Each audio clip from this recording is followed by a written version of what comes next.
The auction barn had gone quiet in a way that August afternoons in that valley never went quiet, and everyone under that tin roof knew it.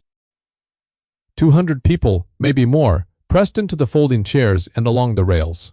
And not one of them was fanning himself now, though the heat sat on the crowd like a wet wool blanket. At the front of the room, beneath a hand-lettered banner for the county fair's championship futurity, stood a woman named Cora Halverson, with her hat in her hand and dust in the creases of her knuckles, and in the pen behind her stood a black heifer, whose bloodline every breeder in 3 counties had by then learned to covet. The man in the pressed gray suit had just named his number, and the number was enough to buy every acre Cora owned twice over, and the crowd waited to hear what she would say. She did not answer him right away.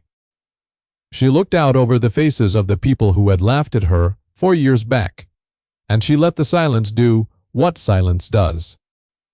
What none of them understood, yet what they would understand before the day was through, was that the real verdict had already been passed long ago, not by any of them, and not by the man in the gray suit, but by the ground itself, and by an old woman who had told her a true thing on a cold morning a lifetime of seasons before. To understand what Cora said next, you have to go back to the beginning, back to the day she paid $35 for a calf nobody else would bid on. She had come to the valley with a truck that burned oil, a dog that had already died on the road east of the mountains, and $1,140 folded into an envelope inside her coat. That was the whole of it. That was every dollar she had, after the little house in the city sold, and the lawyers took their portion, and the last of her father's debts were settled, and $1,140 is not a fortune anywhere, and it was less than that in a place where good bottom land ran 400 an acre and a sound-bred cow. Ring. The property she bought was 160 acres of what the county assessor had honestly listed as marginal grazing, up against the north slope where the good creek petered out into a seep, and it came with a leaning barn, a well that gave water the color of weak tea, and a price of $900 because no man with sense wanted it. That left her $240 to live on and to stock the place, and she did the arithmetic the way she would learn to do it. Every night for years after laying the numbers out flat on the kitchen table like a hand of cards she was losing. $240 against a winter. A dollar wouldn't stretch to what a cow cost. So she went to the sale, not to buy a cow at all, but to see what a person could get for pocket change, and what a person could get for pocket change was the calf nobody bid on. They ran it in near the end of the day, when the good stock had long since sold and the crowd had thinned to the loafers and the buyers filling out loads. It was a heifer calf, black as a stove lid, undersized, with a runny eye and a rough coat, and a mother that had died of milk fever in the spring, which meant the little thing had been bucket-raised badly by a man who resented the labor. The auctioneer looked at his card and looked at the calf and gave a short laugh that told the room everything about what he thought of it. Somebody hollered that they ought to just knock it in the head and save the freight. Somebody else said, give it away with a sack of feed. The bidding did not so much begin as fail to begin. The auctioneer called for $1 and got nothing, called for 50 cents and got a chuckle. And it was into that emptiness that Cora Halverson, who had never in her life bought a living animal, lifted one finger and said $35, in a voice that did not carry so much as arrive. The barn turned to look at her. A tall, red-faced man near the front, a prosperous cattleman named Del Brunner, who ran 400 head on the finest grass in the valley, and never let anyone forget the number, threw back his head and laughed until his neighbors laughed with him, and he said loud enough for the rafters, "Well, boys, there's a fool and her money. And the money won't be lonesome long." The gavel came down. The calf was hers. She let it out on a length of clothesline because she could not afford a halter, and it fought her the whole way to the truck, and it soiled the seat, and it balled the entire drive up the washboard road to her leaning barn. And she named it nothing at all that first week, because she was half certain it would die. It did not die. It stood in her sorry pen and looked at her with its one clear eye and its one runny one. And when she carried it warmed milk and a mash she'd read about in a borrowed pamphlet, it drank, and then it butted the empty bucket and looked at her again as if to say the arithmetic wasn't finished. That was the first sign of hope. And she would not have called it that at the time. She would only have said, the calf had an appetite. But an appetite is a promise a body makes to the future. And she was a woman who kept her promises, and so she began to keep the calves. The first winter nearly finished them both. She sold the good tires off her truck and ran it on bald ones to buy hay, and when the hay ran short, she cut wild grass along the seep with a scythe she'd found rusting in the barn, learning the swing of it by the ache in her shoulders. She ate beans and cornmeal and the eggs from 4 hens she'd traded a day's labor for, and she lost weight she could not spare. And there were nights she sat at that kitchen table with the numbers laid out and could not make them come to anything but ruin. $1,140 had become, by the coldest week of January, $41 and some coins in a coffee can. And $41 is not a wall against anything. The town, when she went in for salt and flour, had a way of looking at her that she came to know. They called her the widow. Up the north slope, though she had never been married. And behind that, they called her, when they thought she couldn't hear, and sometimes, when they knew she could, the girl who bought Brunner's laugh. A woman alone, they said, up on that dead ground with the runt out of a dead cow.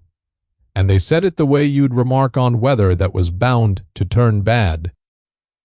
She heard it and she did not answer it, because she had already begun to learn the thing she would build her whole life on, which was that being right is a slow answer, but it is the only one that ever holds. It was in that first deep winter that the old woman came. Cora had seen her from a distance, a neighbor on the adjoining quarter section, a widow herself named Ingrid Selvig, who had come over from the old country as a girl 50 years before, and farmed her rocky acres alone with a stubbornness the valley respected and feared in equal measure. People said she could tell weather 3 days out, and that she talked to her animals, and that once she had refused to sell her good bull to Del Brunner's own father for reasons she never explained. She walked up the washboard road one gray morning with the burlap sack over her shoulder, and she did not knock so much as appear at the pen rail. And she looked a long while at the black heifer calf that had by then grown gaunt but bright-eyed, and she did not laugh. That was the first thing Cora noticed. In all the valley, this was the first grown person who had looked at the calf and not laughed. "You have got a good one there," the old woman said at last, in her soft cadenced accent that turned the ends of words up like the corners of a smile. Cora, who had heard nothing but the opposite for months, said carefully that most folks thought otherwise. Most folks, Ingrid Solvik said, look at the calf. They do not look at the mother's mother.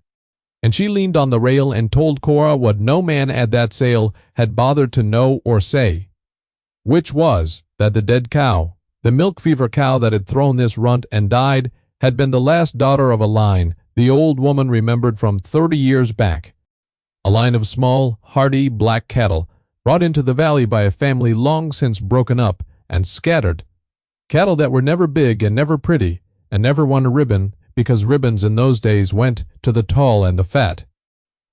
But cattle that could turn poor grass into good beef and breed back every single year without fail and calve without help and never lose their feet on a hard hill. The look was in this one, she said. The runny eye was nothing. A matter of dust and a poor start, it would clear. The size was nothing. The little ones grew slow and grew right. Then she said the thing that Cora would carry to the end of her days. The thing she would repeat to herself on the hard nights and say aloud at the last. The land remembers what the farmer forgets, the old woman said, and the good blood does the same. It only whispers, so you must be quiet enough to hear it. And she reached into the burlap sack and drew out a proper leather halter, worn soft with years, and laid it over the rail and said, "A clothesline is for a fool, and you are not a fool no matter what they say in town. and then she turned and walked back down the washboard road and did not look back. Cora named the calf that night. She named her Whisper for the word the old woman had used, and the naming changed the arithmetic in a way no number could, because a thing with a name is a thing you intend to keep. Through the rest of that winter, she did what Ingrid Solvik told her, which mostly came down to being quiet and paying attention. She learned that the seep the county called worthless gave water year-round, when the good creek froze, and that the north slope her neighbors scorned held the winter sun and grew a wiry native grass that Whisper preferred to hay. She stopped fighting the ground and started watching it. And in the spring the runny eye cleared just as the old woman had promised, and Whisper shed her rough coat and came out sleek and small and sound. And though she was still the least impressive animal on any road in the valley, Cora had begun to see what Ingrid had seen, and she guarded that seeing like a coal banked low under the ash, giving off no light, but holding all its heat, waiting. The child came the second summer. He was a thin, watchful boy of about 10, named Petey Lund, whose father drank the family's rent money and whose mother took in washing, and he started appearing at Cora's fence the way stray dogs appear from nowhere, and then always. He did not talk much, and he did not mock, and one hot afternoon he climbed through the wire and took up a shovel without being asked and mucked the pen clean, and Cora fed him supper, and it became a thing that happened. Petey named the calves as they came, for by then Whisper had been bred to a borrowed bull of the same old blood, and had thrown a heifer as small and sound as herself, and the next year another. And Petey named them all, and a name stuck. He was the second person in the valley who saw sense in what she was doing. And between the old woman and the silent boy she was, for the first time since she'd buried her dog on the road east of the mountains, not entirely alone. She built her little herd the slow way, the only way she could afford, which was to let the good blood do what its nature intended.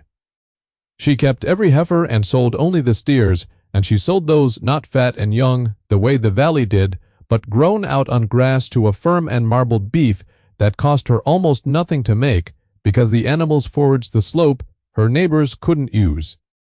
The town still pitied her. Del Brunner, when he passed her on the road, still tipped his hat with a grin that was all teeth. And once at the feed store, he told the men that the widow's little black dwarfs were the joke that kept on giving, and the men laughed because Del was prosperous, and a prosperous man's jokes are always funny. Cora heard it.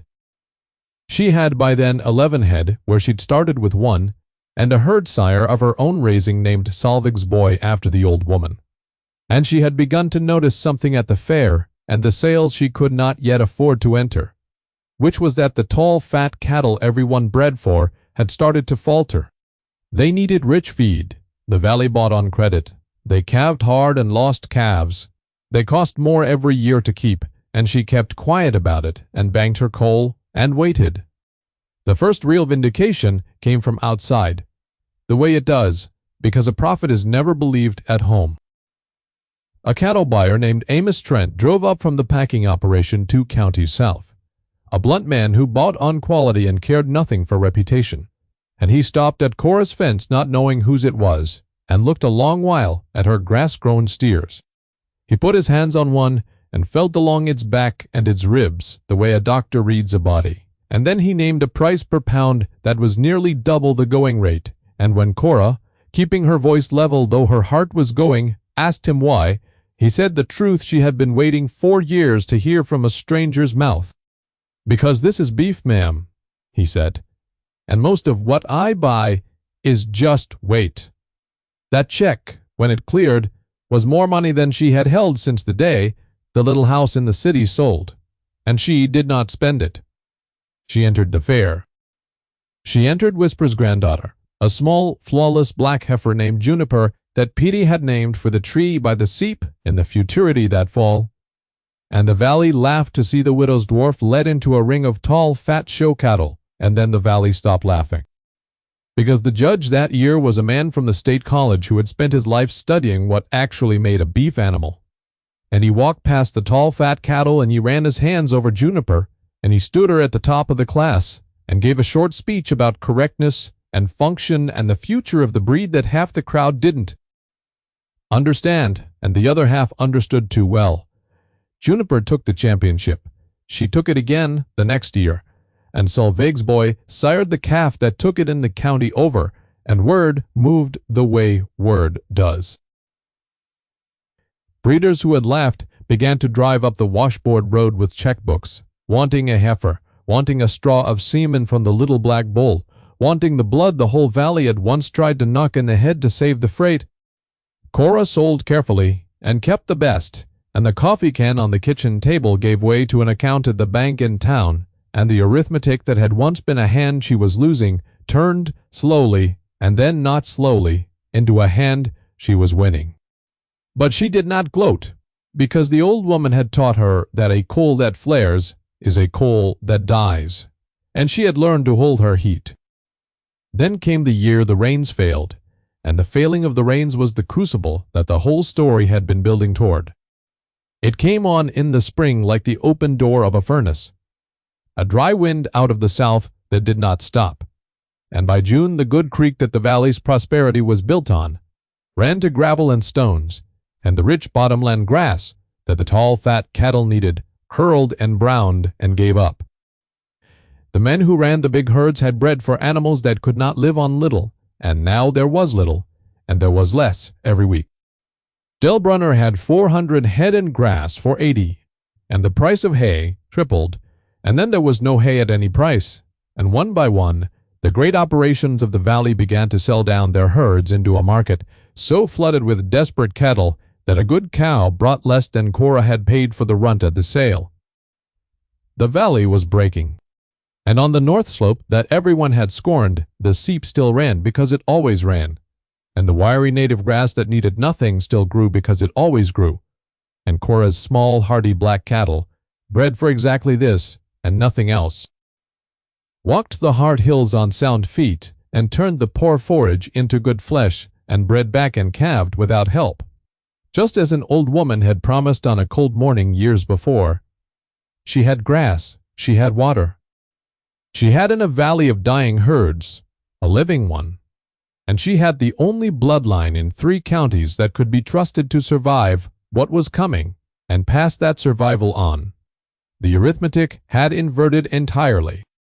What she owned was now the one thing worth owning, and the men who had laughed knew it, and one of them came for it. He came in a pressed gray suit, and his name was Halloran, and he was the agent for a consortium of the big operators, Del Brunner, chief among them, that had seen at last what the widow up the north slope was sitting on. He was smooth, and he was warm, and he called her Miss Halverson, with a respect that had a hook in it, and he made her an offer for the whole herd and the bloodline entire. An offer with a great many zeros. And he framed it as a rescue, as the sensible thing, as the chance for a woman alone to finally be secure. Cora poured him coffee and listened, and told him no in a single quiet sentence, and his warmth cooled by a degree. He came back the next week with more zeros and a subtle change in tone, a mention of how a herd was a fragile thing, how a well could be contested, how a woman alone up a bad road might find the valley an unfriendly place to a person who wouldn't be reasonable. That was the second wave, the veiled threat under the offer, and she told him no again.